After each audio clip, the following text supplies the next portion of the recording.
is looking at you, kid. I'm Charles Foster Kane! Hey, Stella!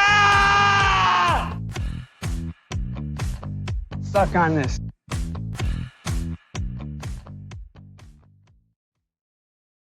What has happened, everybody? James Hancock here. Today we are celebrating the 20th anniversary of one of the best shows of the 21st century, Rome, which ran for 2 seasons and first premiered on HBO in August of 2005.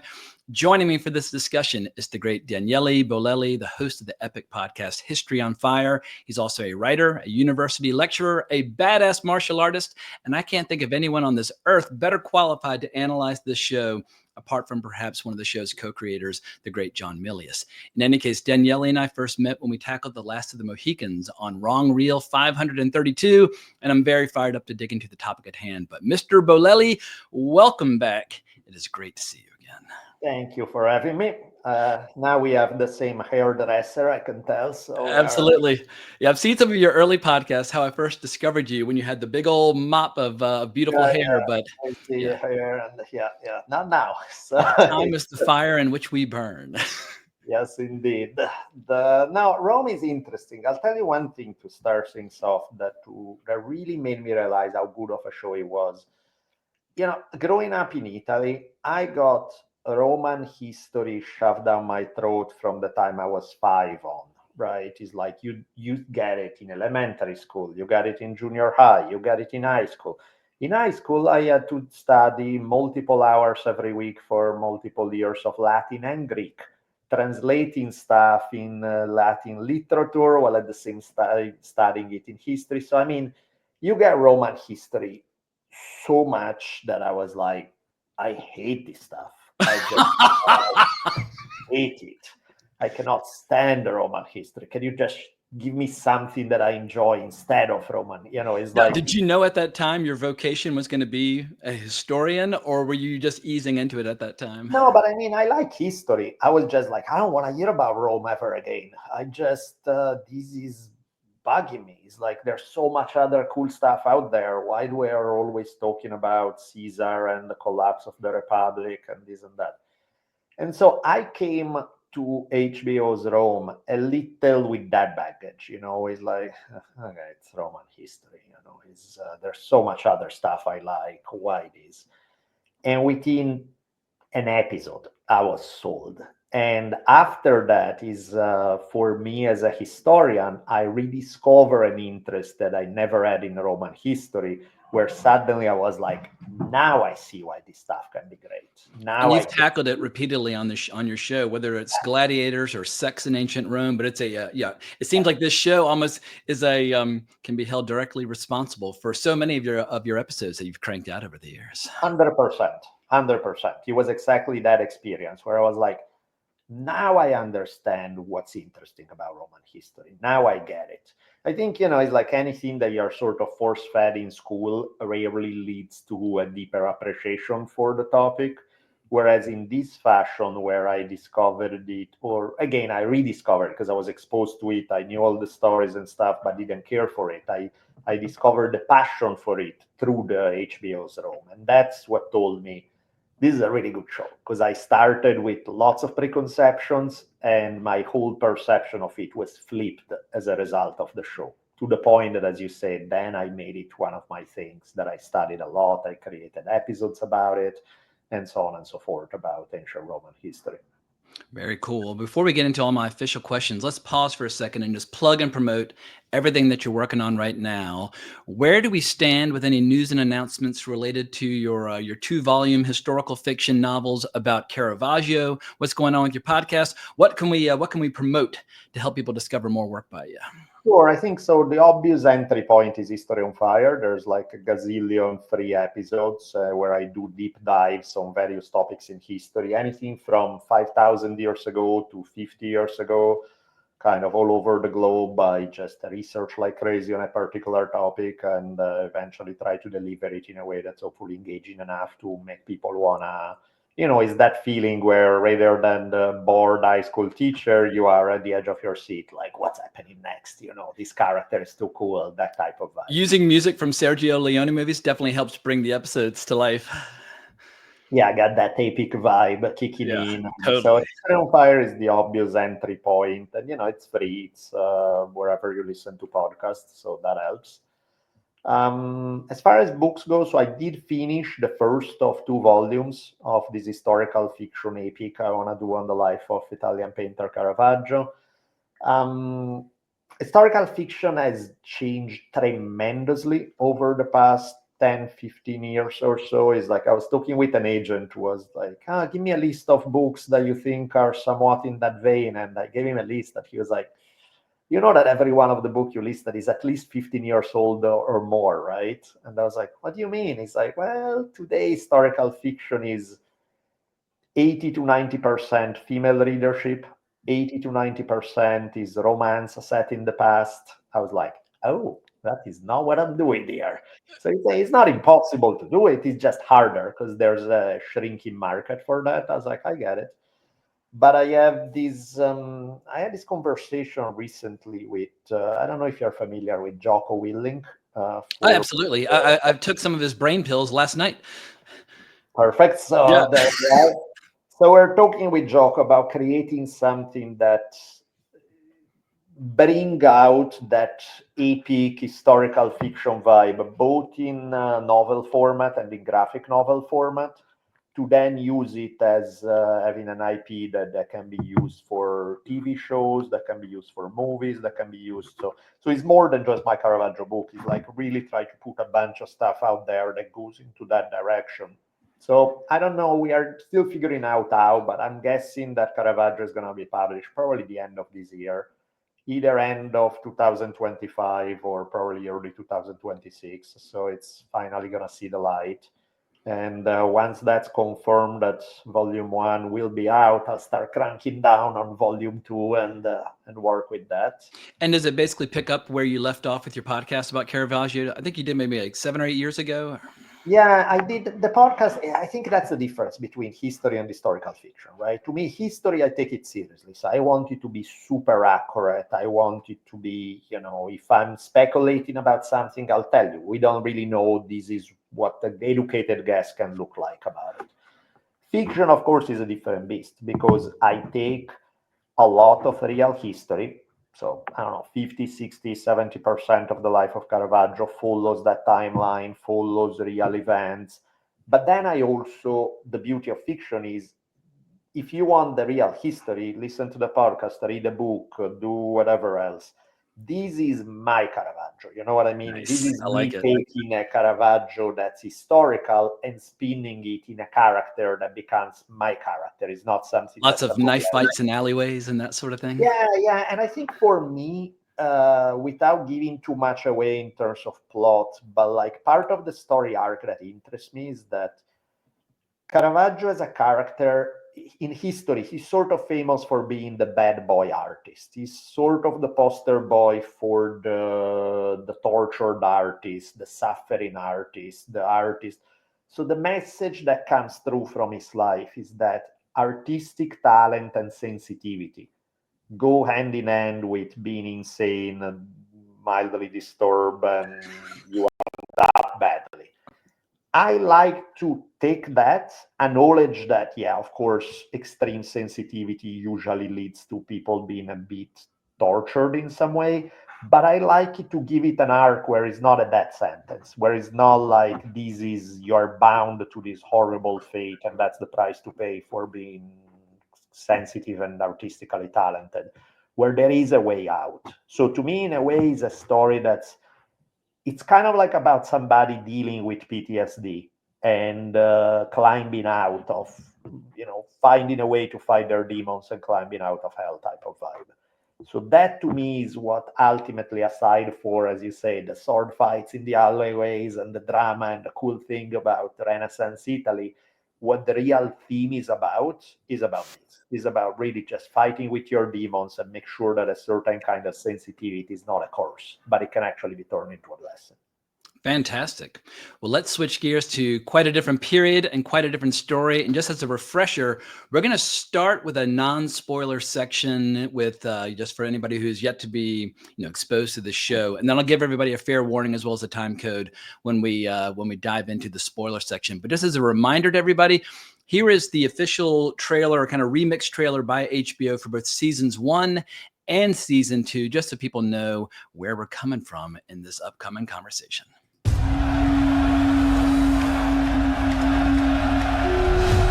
Rome has fallen into the hands of a corrupt monster. What do you do? Pompey and the Senate have formally declared that Gaius Julius Caesar is an enemy of Rome. The battle begins. About time. Are you with me?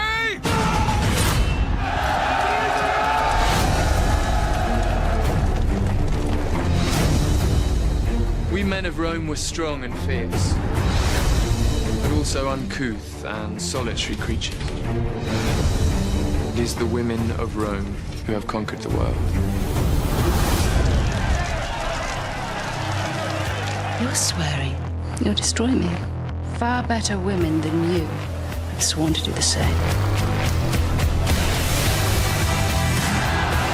He wants to destroy the Republic and rule Rome as a bloody tyrant! We have hard fighting ahead. We're fighting against Rome. Blood is blood.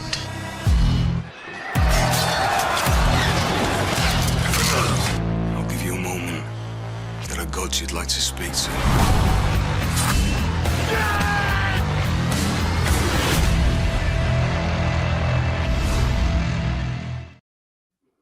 It's a bit different from translating ancient Greek and Latin texts as a young student in Italy.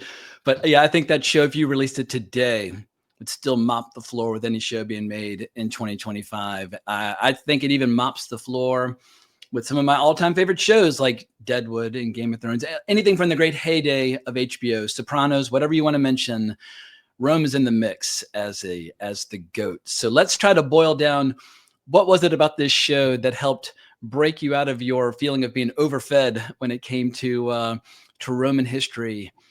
Is it just the fact that they took this unusual approach, giving us the story from the point of view of Pullo and Lucius Vorenus? Is that the kind of like the magic mixture that kind of unlocks this story and allows a historical drama to unfold in a completely different way?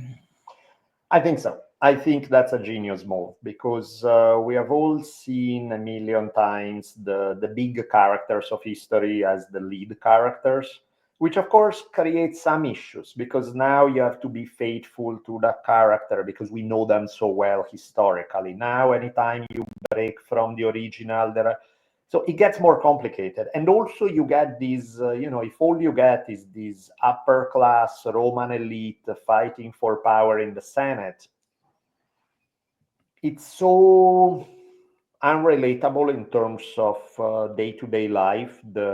What the Rome TV series did fantastically by using the point of view of more ordinary people, of these two badass Roman veterans, Pullo and Verinos, is that you get a feeling for Rome at the street level.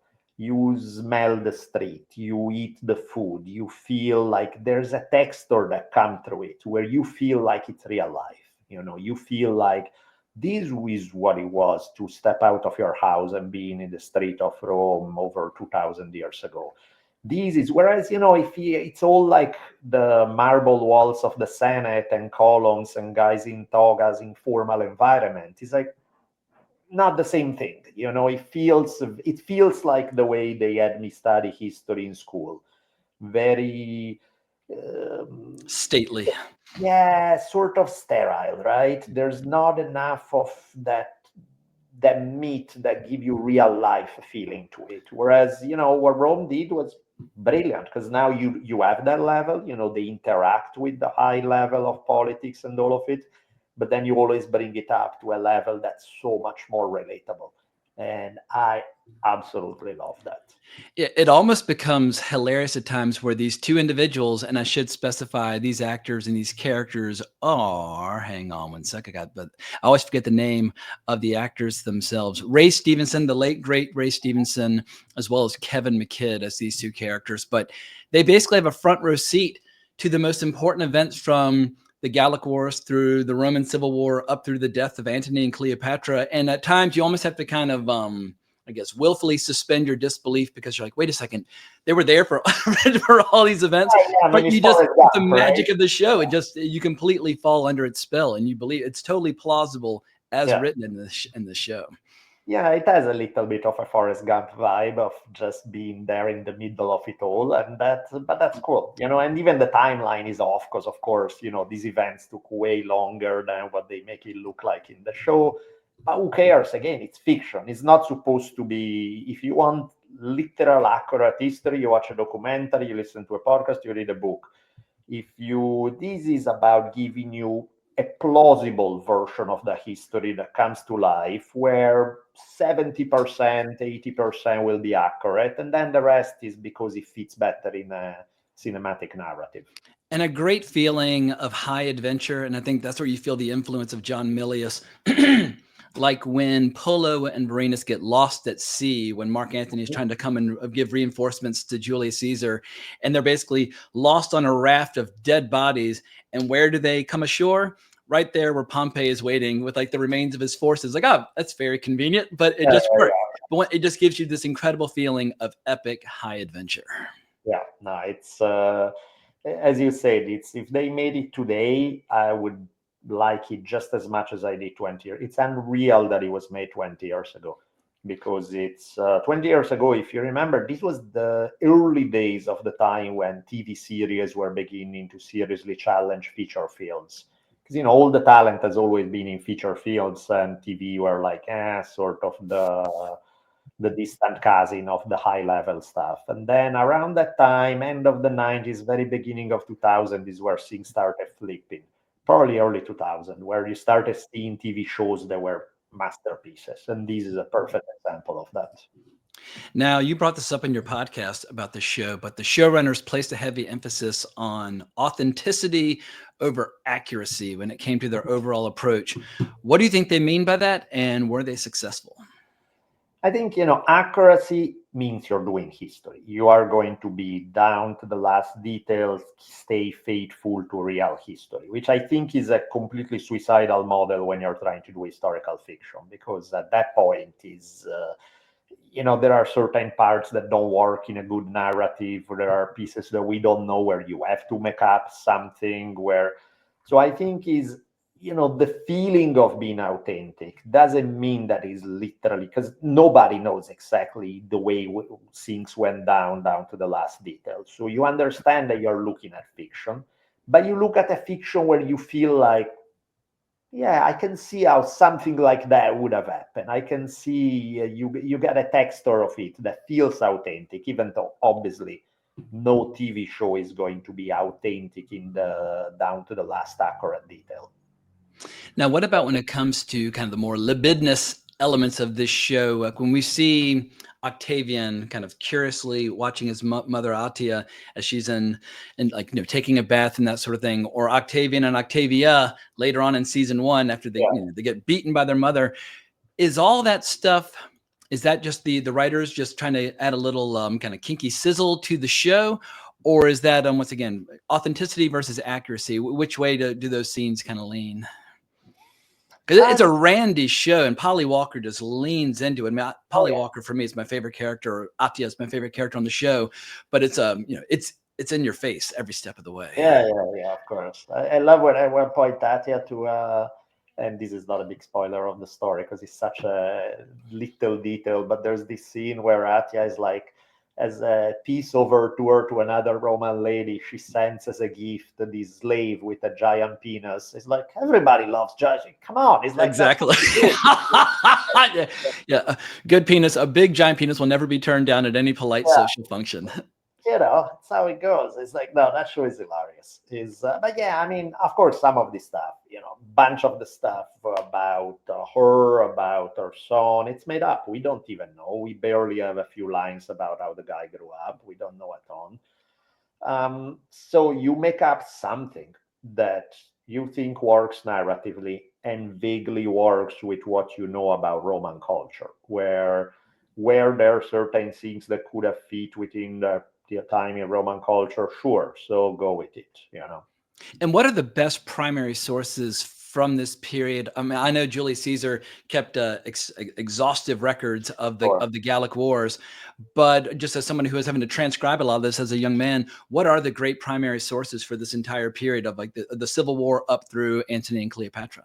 I mean, there's a lot because as you said, there were many of these guys were writing. So not only we have Caesar, both the book about the civil wars and the book about the war in Gaul, we had a ton of stuff from Cicero or Cicero, however you want to pronounce it. And he's a great character in the show as well. He's incredible. Oh, yeah. Let us And cleave to the matter at hand, as he keeps saying. yeah, he's a guy who, man, when I remember when I was translating him, I remember like So did you take particular pleasure in his final fate and as he yeah, I kneels mean, I down to the remember ground? even in high school, I remember when at one point we got to that part of history where he gets his head lopped off and the whole class cheered because That's history on fire there.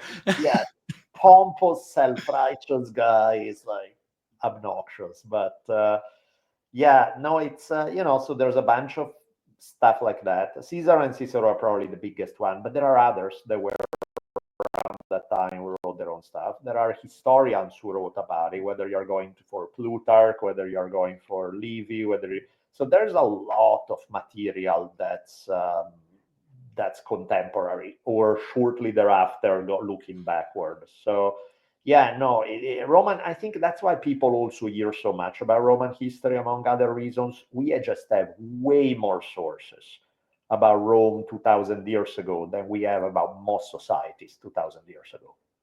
And I love the show's device for showing how the distribution of information, no TV, no newspaper, largely illiterate society, but you basically have like a YouTuber standing in the town square announcing all the major events of the day, and it's just absolutely fantastic. It's like having a Greek chorus kind of summing up all the drama, and people just eat it up, and the rumors spread.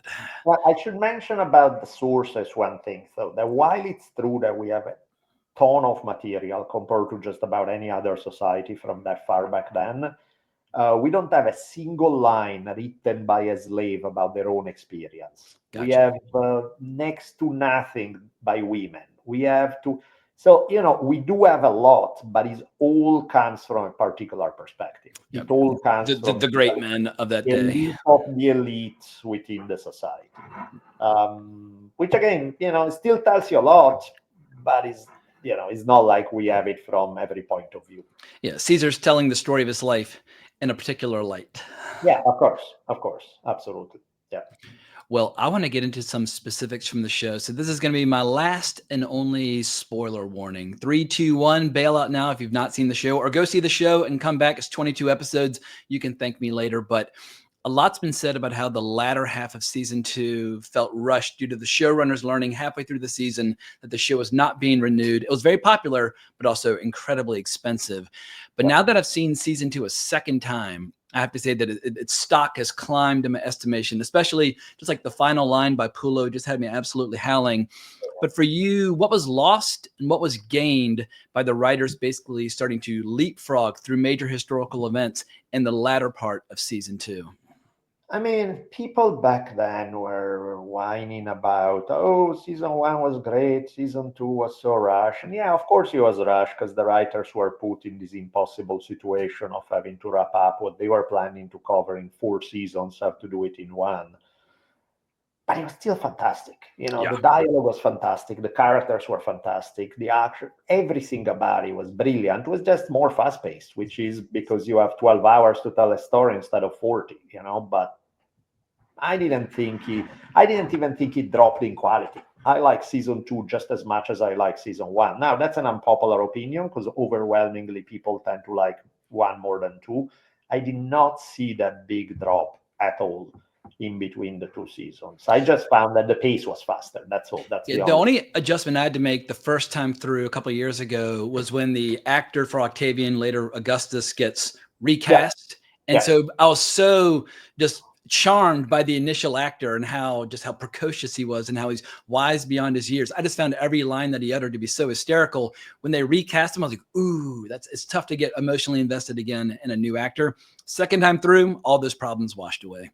And I think in that regard is interesting because you look at Octavian in season 1 and he's there's something sympathetic about him because he's this poor kid thrown in the middle of all these power games and this psychotic mom and all of that. And so you're like, okay, poor kid, he's sweet. There's a certain, and then by season 2, when he's an adult, he's a horrible person.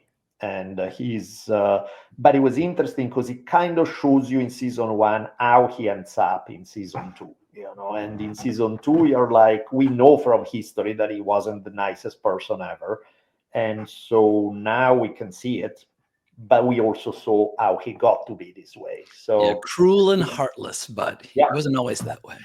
Exactly. But in season 2 is, in season 1 you're like, you want to like him, and in season 2 you're like, oh, this person is absolutely. But he remains fascinating, and he's so intense, and he's so power mad with ambition that I remain very invested in the character, even as he takes on darker qualities. I mean, this is ancient Rome. I don't want to see everybody being nice people. I think that's one of the big mistakes with a lot of modern day shows like House of the Dragon on HBO. Every character in that show should be like the characters in Rome. They should be like Attila, and they should be like Augustus, and they should be power mad and cruel and backstabbing. I don't like it when people start trying to turn everybody into a good guy. I like Iago, the most interesting character in the tragedy of Othello, and he's got a heart that is pitch black. So, and I mean, I think what's interesting is it's an interesting comparison that you make with House of the Dragon, because I think my main problem with that was the fact that it's well done. There is nothing wrong, and I don't care about a single one of the characters. Whereas in Rome, you are invested even in characters who are objectively awful, who are just terrible people, and there's still a part of you that like them, where they do such a good job writing them in that way. That, I mean, even the heroes of the story, like Titus Pullo does unforgivable things. But you cannot help but say, I would give my right arm to spend an evening in his company, just having a few drinks. Pullo is a hero. And I would explain it to my daughter, and it's like, wait, but didn't he just kill some poor dude who wanted to marry his sweetheart because he was jealous? And it's like, yeah, but that's, you got to understand, it's like, so even the lead characters, Pullo in particular, because nobody really likes Veridos. Veridos is like, you put up with him, but he's this grumpy. He's very stoic and he's very serious. And I love how until the bitter end, he's like, that's an order. It's like, you're still giving him orders after all these years. He's your best friend. You've known him for 20 years, but they're dynamic. It is the ultimate buddy story. And obviously buddy movies used to be much more popular, whether it's Lethal Weapon or Butch Cassidy and the Sundance Kid. But if you like the buddy framework, oh my God, Rome is the GOAT. Yeah. And Pullo is just, I think Pullo, I mean, it's not a coincidence to me that John Milius had a big creative hand in the creation of HBO's Rome, because Pullo to me is a Roman version of Conan the Barbarian, given the relative cultural changes that happen. You can feel Conan and Valeria and Subutai, all those dynamics playing out in this movie. So it's, I should ask then, these two guys are hell on wheels in combat, and we see them over and over and over again proving their mettle in the gladiator arena or on the battlefield, and the battle scenes are incredible. But as the practitioner and perhaps even the inventor of the Conan punch, how would your Conan punch fare against these two gentlemen? And for people who don't know, explain the technique of the Conan punch. What they do with these guys is great, even in terms of the choreography, because it's not fancy wire work martial arts where they are flying in the air. Is very gritty. It's very real. It's very, like, there's a scene of Pullo brawling in a tavern where, well, that happens more than once, but like where he's like picking up a guy with a fireman carry and throwing him over with classic wrestling technique. And then or just the gladius behind the leg, which I learned about from your podcast. It's just a classic technique. Gladius behind the leg, slash behind the knee, they're done. Yeah, exactly. Or, so the choreography is great because it's very believable. It looks like pretty realistic violence in terms of how it plays out. And so I thought it fits with the choice of presenting Rome in this very gritty vibe, where it's not idealized, it's not pretty, Pullo making peace with a rival mob boss before just biting his tongue and It ripping tastes it. like chicken, yeah. So it gets a little intense, yeah, but it's fantastic. Well, for me, as badass as Titus Pullo is in combat, it's all about the dialogue. And while there are very overtly formal scenes, once again, like Cicero saying, "Let us cleave to the matter at hand," but it's Titus who has the best lines of the show. Like when he's taking Octavian to lose his virginity, and when he hears about the price, he says, "Well, the girl better fuck him like Helen of Troy with her ass on fire, or I'll know the reason why." I'm like, thank you. That kind of dialogue is just like, like nutrition for my soul. I need that. Or lines like blood and fire, it's hot as Vulcan's dick, or she was wet as October when he's talking about Cleopatra after he put the baby in her belly. Or in the last one, I think it's the last episode, he says, anyone misbehaves, she gives them a look like Medusa on the rag. And he's talking about Lucius' daughter, his youngest daughter, but the dialogue just has me screaming every step of the way throughout the whole show. And it keeps it from feeling overly, I guess, pretentious. Sure. No, it's hilarious. It's funny in the middle of this really dark, violent context. It can be really funny, and it's fantastic. And I think go ahead. one thing on the acting, like Ray Stevenson is, I mean, his performance in there is just unreal. There are moments there where he switches on a drop of a dime, where You like see there's his a eyes scene change. where he's mad because he's losing, gambling with these guys, but he has a regular, oh, I'm a little upset about losing, but whatever. And when he realizes that he has been cheated, and he just goes like, his face goes, switches in a second, and that's all it takes from going from a regular interaction in a tavern to putting a dagger in somebody's throat is that quick. Or when he learns that his wife was poisoned, which is why she had her miscarriage. And he goes from complete and total affection to the eyes of death, where it's like something out of like a great mob movie from the 20th century. Exactly. No, it's unbelievable acting job. And yeah, you're right. Some of the lines are fantastic. When his lawyer is desperately trying to find an excuse to be able to get him off crimes, that is like, come on, maybe you have a sick relative. That's why you had to become a hitman. Maybe something for. And he goes like, I needed money for wine. Well, we can all relate to that base need. Well, I know that the Brits have always been obsessed with dramatizing Roman history, whether it's Shakespeare with the tragedy of Julius Caesar and Antony and Cleopatra, or Robert Graves with his novel I, Claudius and the 1976 show that was made from it. Is there anything as a historian that kind of annoys you when you see like the Brits essentially making these stories their own? Because there's a lot of like British phrasing or British slang scattered throughout, and it's obviously a very largely English speaking, English accent speaking cast. Is there something lost in that, or do they just completely embrace these stories to such a degree that it's just a joy to see such great thespians doing their thing? Yeah, and I mean, because to me, it's like, if you're gonna try to be, that's another one of the authentic aspects, right? If you try, let's say you do something even more recent, you do something about the 1700s. If you get characters speaking the way people were speaking to each other in the 1700s, half of the audience has no idea what the hell is happening. It's like, oh, but it's authentic. Yeah, but who cares? You completely lose what it felt. So to me, modernizing some things in terms of language, I have zero problems with it. Now, I don't want to be, I don't want to make it sound cheesy in that way, to be so modern that is weird.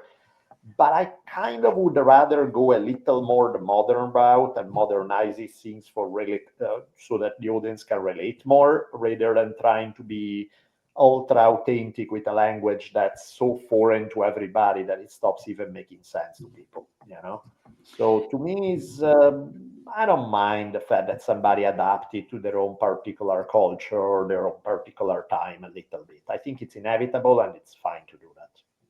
Now, I want to pick up on something you brought up in your podcast about it, where you were talking about how major events of history are depicted more or less as we understand them, but there's an additional wrinkle or a little bit of nuance where, like a perfect example would be in episode 2, how Titus Pullo brought down the Republic, where we see Titus Pullo picking a fight with somebody who tried to cheat him with dice the previous night. And obviously the larger historical context remains the same, but we see a slightly different point of view as to how this fight might have started in the square with Mark Antony's followers. What are some other major moments like this that jump out at you where the show essentially gives us an alternative version of history without fundamentally changing the events at hand? Well, when they give, I think Mark Antony gives the order to have Cicero assassinated, and Titus Pullos has to take a break from his family picnic where he takes the family out to the countryside to have a nice picnic. And he's like, give me a little time. I'm going to ride over, kill the guy. I'm going to come back and we can enjoy a good picnic. And, enjoy the peaches that I just picked over at Cicero's place. Yeah, he's literally about to chop off Cicero's head. And he's like, those are really nice apples.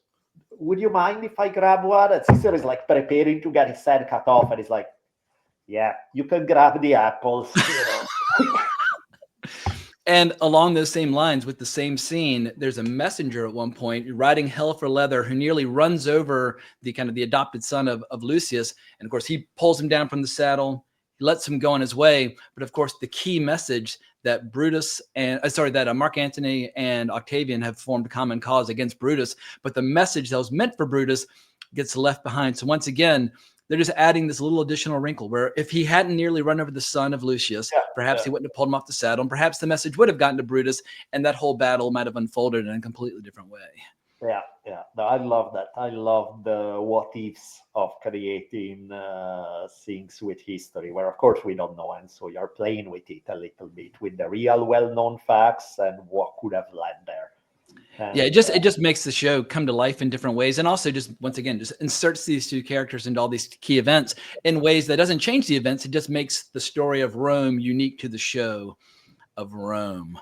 You made me think about it right now, because one thing I'm working on right now in between the two Caravaggio scenes, there's someone, I probably should have mentioned names because it's their, they are big directors and doing their thing, and I don't want to, but like there's a discussion I was having on creating something related to the clashes between the Lakota and the United States in the late 1800s.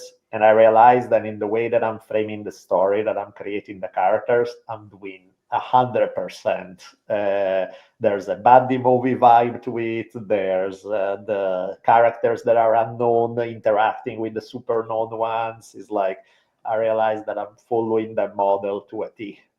Yeah, I mean, it's a great framework, and if you're going to borrow from other storytellers, borrow from the best. So yeah, I think it's a great narrative trick. Well, along those lines, put on your screenwriter hat, because in your podcast you talked about how you would have gladly watched 20 seasons of Rome. For those people who might have wanted to see the story continue beyond the death of Antony and Cleopatra, where would you have taken the story? Which events were right over the horizon that you would have liked to have seen the show tackle? What are the key events that follow next as Augustus becomes the first emperor of Rome? If we're playing with the chronology, I mean, I know where the screenwriters of Rome were going. Like they wanted to have a whole season on in the clashes between Jewish people and the Roman domination during the time of Jesus. I don't know if they would have included the whole Jesus story or not, or whether it was just context. That's of course interesting. I would have loved to chronology. Again, we're messing with the chronology quite a bit, but like I would have loved to take it to Germany with the whole legions under Varus getting crushed by this German insurrection, and then later the Romans coming back to go after Arminius, the Germanic leader who had done this. Because that scene of the head of Quintilius Varus arriving via post in Rome, and in front, Augustus receiving the head of one of his associates and realizing that things haven't gone very well in Germany and a couple of legions have been destroyed and all of that. I would have loved that. That's a place that I would have very much enjoyed in terms of where the story could have gone. Of course, again, you're playing with chronology because that happens in the year 9. So by then, Verinos and Pullo are like geriatric if you go literally. So you would have to compress the time frame a little bit to make it work. But that would have been, I would have very much enjoyed that one. And of course, when I see how well these writers handled the events already on display in the show, naturally, somebody who's a fan of I, Claudius, I just start thinking, oh my God, you still have Tiberius, and you've got Caligula, and you've got Claudius, and you've got Nero, and you've got all these amazing characters. You could have easily filled 20 seasons. Like Pullo and Lucius sadly would have had to fall out of the story, and they would have had to invent like new foils for the audience. But it's the most fascinating story in history, and it's just an inexhaustible story. And I mean, you could even go before at that point, because the earlier Roman history is also great, where Rome is much smaller, much not quite as dominant. Seeing the rise of Rome is great. One guy that I'm going to do an episode probably in a few months on that is rarely mentioned in history, but it's a great story. In between the Pompey and Caesar civil war and the previous one, which is Marius and Sulla clash. It leads to this one guy named Sertorius to flee to Spain, and he remains like the main obstacle to Sulla's domination and these guys afterwards. And the guy is waging what pretty clearly a losing fight in Spain, but he's a master of guerrilla warfare, and he keeps the whole, it's a perfect tragic story. It's very much sort of with the Last Stand vibe, because you understand pretty quickly that he's not going to win. But that one I like a lot. It's a great Roman story. And the time, whereas, Pompey and Caesar has been on the screen a lot more, Marius and Sulla is a fantastic time frame, and it sort of predates it's sort of the first step of the collapse of the Republic, where then you see this other what will bloom with Caesar. So what you're reminding me of toward the end of season 2, when Mark Antony realizes that his fleet has been destroyed, and he challenges Octavian to single combat, and when Octavian hears this, he's like, we haven't done that for centuries. That's like an ancient tradition. Like even for them, these are like old-fashioned stories. How far back in Roman history do you have to go to get to the point where leaders would challenge one another to single combat to settle disputes, as opposed to moving their legions out on the field like chess masters? Well, and even that, I forget exactly the time frame. There's a fantastic story in Roman history where there's this commander's son that goes out and does this duel and defeats one of the enemy leaders, but he did so disobeying orders. So his own father puts him to death. Oh, wow. So the guy just did this, epic, heroic thing that all the troops are cheering for. And his father has him killed because he disobeyed orders. And you're like, Lucius would probably agree with that point of view. I know, Pullo not so much. Yes, exactly. No, and I think, or like Roman Carthage, the whole Hannibal story, there's so many great stories in there that you never run out of material, if you like that word. And what about like the official fall of Rome? I've been to Rome a few times, and I'm very hazy on my Roman history about when the empire collapsed. But I remember my tour guide giving me a stat about the population of Rome at the peak versus the population at its downfall. What is kind of like the story to be told about the end of the empire? Well, and that's also fascinating, right? When you see uber powerful societies collapsing, not that there's any reference to contemporary events or anything, but like when you see uber powerful societies collapsing, it's not interesting to live in those times, but it's definitely interesting from our point of view to see these giants falling down. And it's a slow process, because realistically, the official end of the Western Roman Empire is in the late 400s. But, it's not like in the late 300s they were doing great. It's clearly a process where the arc is pretty obvious where it's going. It's just a matter of how long it's going to take to hit the very bottom. And that's fascinating too. All the stories about like the Goths, for example, the Gothic invasions, where the Goths are like refugees from getting hammered in the East, and nomadic people messing with their lives. So they are fleeing, the Romans exploiting the living hell out of them, the gods don't not taking it too well, and eventually when they are in a position to start invading, that's a super interesting time frame as well. You could have great characters in that, both from the Roman viewpoint, the gods viewpoint. It's fantastic. I'm feeling a show coming together with executive produced by Daniele Bolelli, with, Right. co-created and co-written by. Well, one thing I'm not gonna run out of anytime soon is ideas or things like that. That I'm covered. It's like, as far as seeing the potential for great stories in historical settings, I'm never running out of those. Yeah, you mentioned in one of your episodes about how you've got like single line notes for ideas, and that basically if you were to live to be roughly 15 or 20,000 years old, you probably would not run out of material anytime soon. Yeah, exactly. That's the current course I'm looking at. Yes, that's exactly it. It's like I have way more ideas than I have time. Well, this is going to sound a little off topic, but it's still a little bit after the period of the show. I don't know if you saw this movie, but about a year and a half ago, there was a movie called The Holdovers. And in the movie, Paul Giamatti plays a history professor who's constantly handing out copies of the book Meditations by Marcus Aurelius. Where do you stand? Because for film lovers, like, oh, that book must be fascinating. I own a copy. I've not read a word. But for all the film fans out there, give us the lowdown on Meditations. Well, I did a couple of episodes on Marcus Aurelius for History on Fire because it was a very requested topic. Because especially ever since Ryan Holiday, modernized Stoicism as a philosophy, he did a great job with a bunch of books on making it relatable to modern people. So there was this like Stoicism mania through. So of course everybody looks up.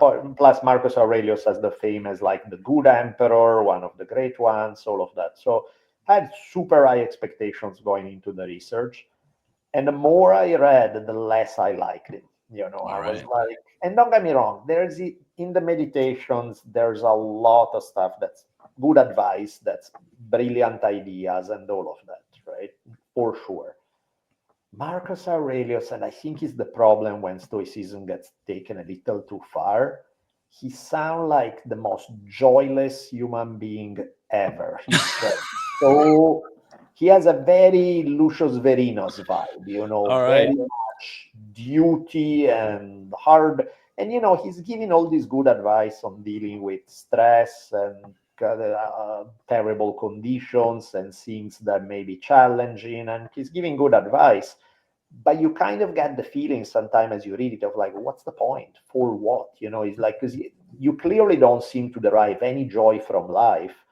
It seems to be like you're going through the motions out of duty or something. It's like, if you feel that way, just kill yourself now already and spare because it's like, it seems very harsh view of life and just teaching you how to put up with it, which I'm like, don't get me wrong, I appreciate the ability to withstand the rough conditions. I appreciate, but it seems really joyless. Now, after I did a thing on Substack where I was writing about this, and I got an email from Ryan Holiday. It was like, come on, man. Poor Marcus Aurelius had 9 children dying on him. That would probably sour the mood a little bit. And I'm like, 100%. I get it. I completely get it. I can sympathize. Still, the vibe is just too. To me, just relentlessly grim. Yeah, some of my heroes are the guys who can go through horrendous things and still not lose a zest for life. Not because they are delusional, because they don't see the ugly reality of life, but because in spite of the ugly reality of life, can still find zest. There's no zest in the Meditations, that's just not. It's a great. The book might have just lost a few positions on my stack of to be read pile that I have on my bedside table, but it's been there for a couple of months. And anyway, maybe I won't place as heavy a priority on getting to that one. It's great for discipline, for toughness, for resilience, for all of that stuff, which is important in life. It's great. Again, if you're looking for joy, you're looking in the wrong place. Well, speaking of looking for joy, as a way of just starting to bring this episode in for a safe landing, any scenes or details or ingredients to this show that we have not discussed that just scream your name, that just fill you with joy and a lust for life? Because between the humor and the epic battles and the standalone combat and the plotting and scheming behind the scenes and the way the great ladies of Rome are always just plotting to destroy one another and the most horrific, brutal ways you can possibly imagine, for me, every episode is just an absolute feast for the senses. And it's the kind of potent storytelling that I find so rarely these days, where it just seems like there's so many stories that feel like they're tapping the brakes or they've been defanged, declawed. They're just a little watered down so that nobody will be too stimulated. But are there any ingredients that really scream your name where it's like, this gives me joy when I watch this? I mean, there's super spoiler. We are in the spoiler section. Totally. Now, the super spoiler, because I go into the details. But like, there's a scene in season 1 where Pullo, as I was mentioning, became a hitman, got busted. He has been sentenced to die in the arena. And that's also an interesting thing. The arena is not the Coliseum with the giant audience, the marble. The arena in the Roman Republic is like some crappy square somewhere with It's like a tennis court. It's not that big. benches around it, dirty people in the stand, and you are in front of, I don't know, 1,000 people screaming for, and it's way grittier, uglier than anything that you've ever seen in Gladiator or something. And Pullo has been sentenced to die in the arena, and he just sits down, and the guys who are there to kill him show up. They're like, come on, man, give the audience some entertainment. Just stand up. And he's like, no, I'm done. Just kill me already. And so they are like, this doesn't work. We cannot just stick a sword through this guy's neck and the audience will boo and they'll be mad. So they try to poke at him. And then they realize that when they talk shit about his regiment that he was in, they get 13th. And so they are like, oh, let's go there. And they keep poking until Pullo unleashes his inner barbarian and goes. And now the scene in the meantime is that in the audience, there is Verinos. And Verinos ran into other guys from the 13th Legion who are there, and they're like, we're going to save Pullo. We're going to step in, we're going to kill those guys, and we're going to get him out and escape. And Verinos tell them, no, you can't do that, because that's going to reflect poorly on Caesar, because he's a veteran, he has been convicted, he's going to look like Caesar ordered you to do it. We cannot do it. So you guys go away. It's not a thing. So he's essentially also sentencing Pullo to death. And he's like, no, we're not helping him. That cannot be. And, Pullo pulls off this epic, badass, heroic, one against many type of fight. And the audience who's there screaming for his blood start cheering for him because they are losing their mind. Not because he's a good guy, but a display of bravery and toughness. And that is conquering everybody. You're reminding me of Conan's speech to Crom before the last big battle. And Conan the Barbarian is like, not that we were good men or bad, but that it was two who stood against many. I'm getting goosebumps even thinking about it. That's exactly that thing, right? And you can see that Verinos is beginning to like, fuck, and then we're like, he's, Pullo is getting destroyed still. He's killing like ton of people coming after him, but the math is math. He's still they're wearing him down. Yeah, and at one point where he's like starts screaming for the 13th, and he's 13th, and he has this whole thing, and you can see that like Verinos is like twitching in the audience. He can, because now this big gigantic guy where Pullo can barely move anymore comes in with this giant mace thingy, and it's obvious that he's about to die, and Verinos is like, fuck it. And he just runs in, grab a gladius and go fight. And he's like, man. It's just, you look at that scene and it's like, if you don't get goosebumps, you're made of stone. That's where you feel the presence of John Milius pulling strings. Yeah, fantastic. It's one of those epic scenes they are like.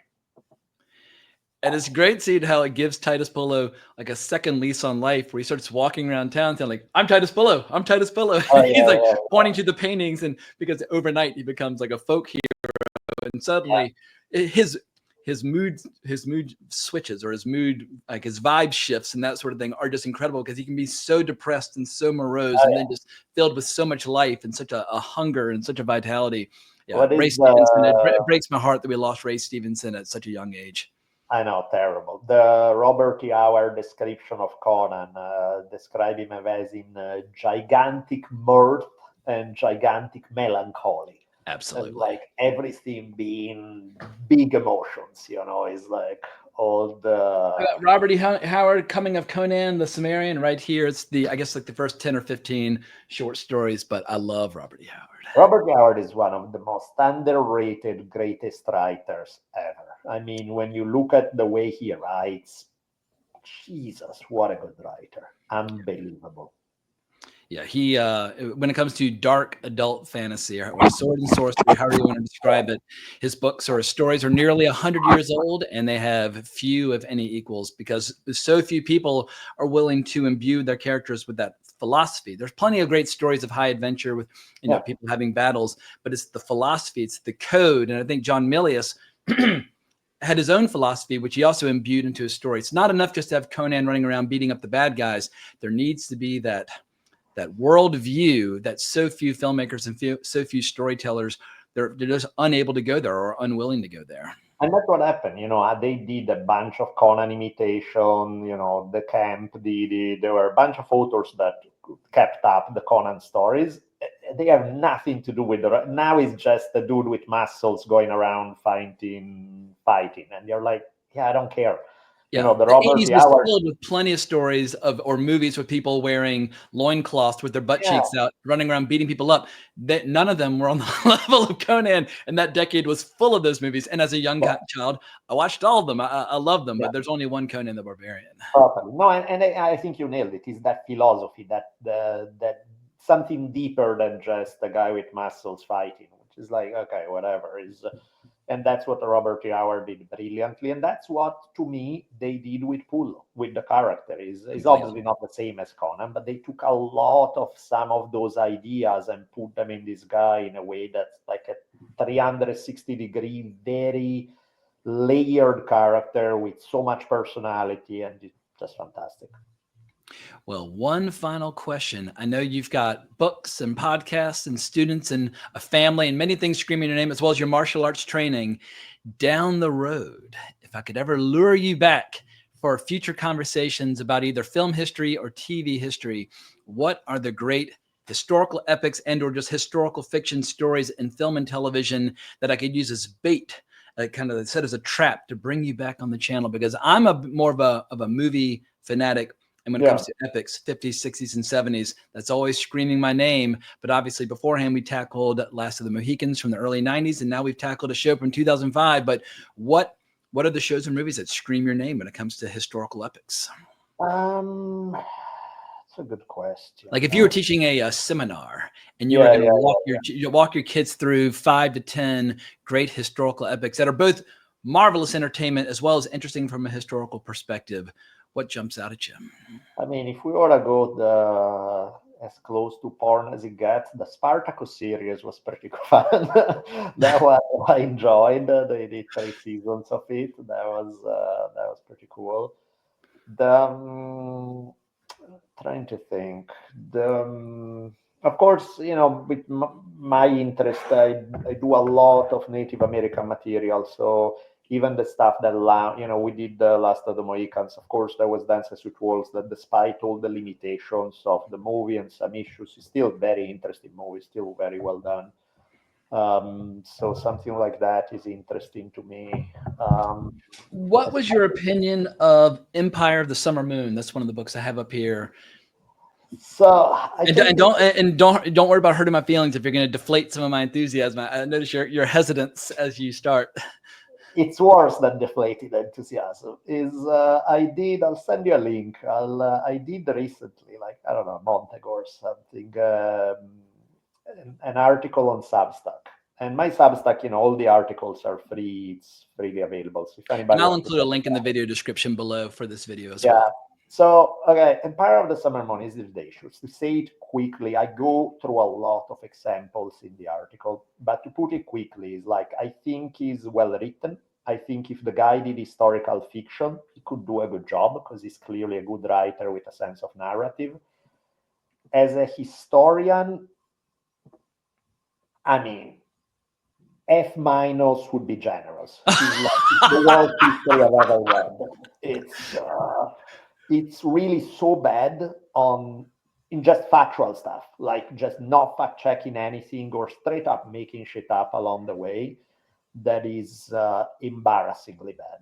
And I go through a list of examples because, of course, people shouldn't take my word for it. But I look through a list of examples of this stuff where, I don't know, he'll say things like, the Comanche, the only tribe to successfully breed horses. It's like the Nez Perce were some of the most famous horse breeders in North America. They breeded the Appaloosa horse. It's like, what are you talking about? It takes 6 seconds on Google to find that out, There's a list of those things that never end, where every other page there's something factually completely off.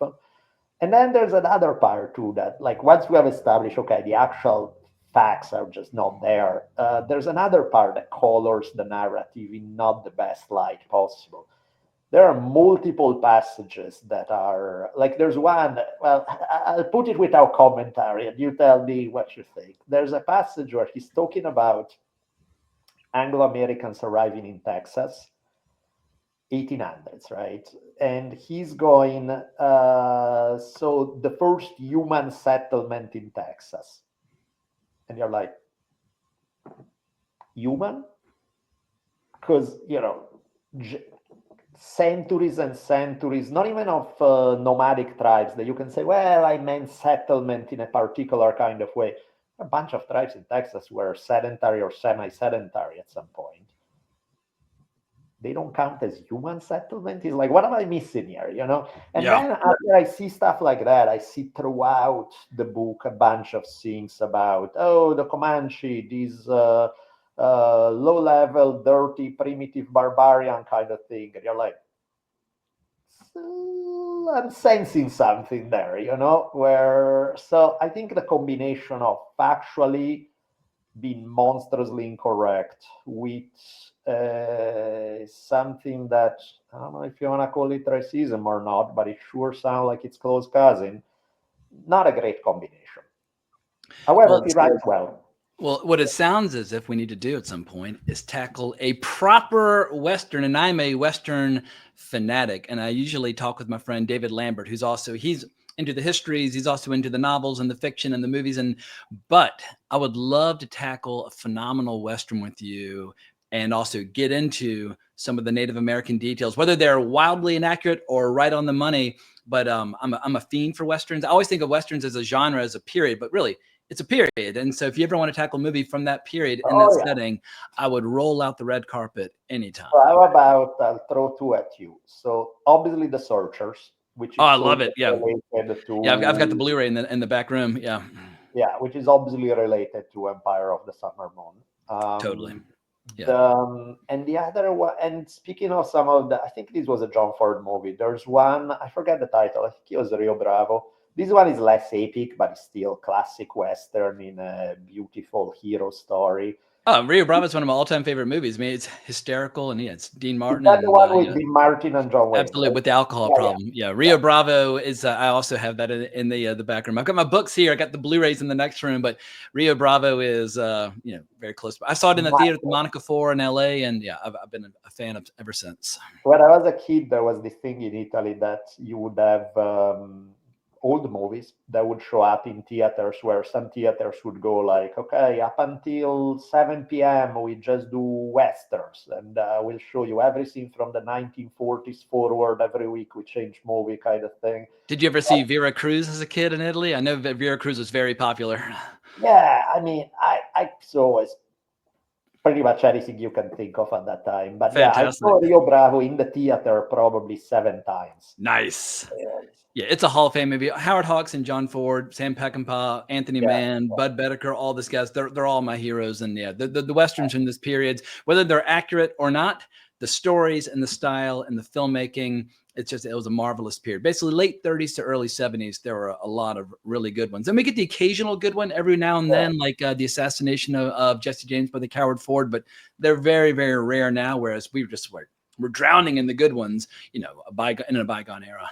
Yeah, let's play with some of those. That sounds good. All right. It's a date. So I'm going to let you go. Any final, anything you want to plug in terms of social media or your Substack or your podcast or your books that I can include in the video description? Yeah, I guess Substack. I'm using it a lot. I only put, the bulk of everything is free. So every article I write is free, mostly about history, not always. The only thing I put behind the paywall is the same thing I do on Patreon, which is for History on Fire. Every month I create shorter but extra episodes. So I usually do one a month. That's Fantastic. Usually an hour, less than an hour, whereas my History on Fire tend to be longer. And that's the only thing that's behind the paywall. But even if you just want to check it out, the free stuff, there's a bunch of things that I write up there that show up. And yeah, if you want to see the most savage takedown of Empire of the Summer Moon, it's there. All right. Fantastic. I might have to, for our next episode, I promise I'll take it down from the bookshelf.